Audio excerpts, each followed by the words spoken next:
the corrected balance sheet. So in the question, I was given an original balance sheet, and I'm going to change some of the numbers because of some of the changes that have happened in my general journal here. So what you do is you start by laying out the words as you see the words here.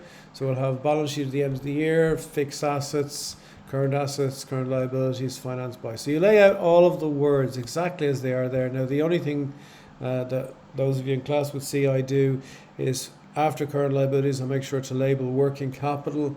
That's something that we'll be using again and again when we do balance sheets, and net assets. And the number that we get when we've added everything in our finance by section, we call that capital employed. So I've put that into my balance sheet to start with.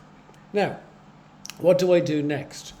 So next what I do is I start with the number that's here. Okay, so if I look at buildings, I'm going to put 360 in my balance sheet, but I'll adjust it if buildings is mentioned in here anywhere. So I go down through this question and I don't see anything in there in my general journal about buildings being changed, so I put 360 in for buildings. Furniture equipment, again, same story. I look down through it. Any change in furniture equipment? No, so I'll put the 36 grand furniture equipment in. Motor vehicles, 124. Motor vehicles mentioned, yes or no. If it is, then I'll change that, and I don't see motor vehicles being there. Stock. So the stock figure, 54 grand. Well, we've already changed the stock figure over here when we did our suspense account. So this is the figure I'm going to put in for stock. Next, debtors, 26 grand. So we start with 26 grand. Any mention of debtors here?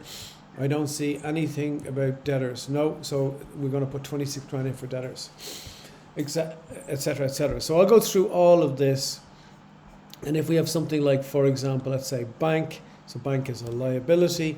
If I have a credit here, as I have in this one, that credit is means that the liability is getting bigger, so I'll add 6 grand to my 15,500 for bank. I've got another credit, so I'll add that 400 on as well. So that's how we go about doing our balance sheet. So if I just bring up the final document that I've produced. So this is ready for me to put all the numbers in. So I put all the numbers in, and remember one of the figures I'm going to have, so I will have capital in here, and I'm going to add my net profit. And the net profit for this is going to be the figure that I got above. So my corrected net profit. So that's the number that will go in there. And if you've done this right, the two sides should add up to be the same.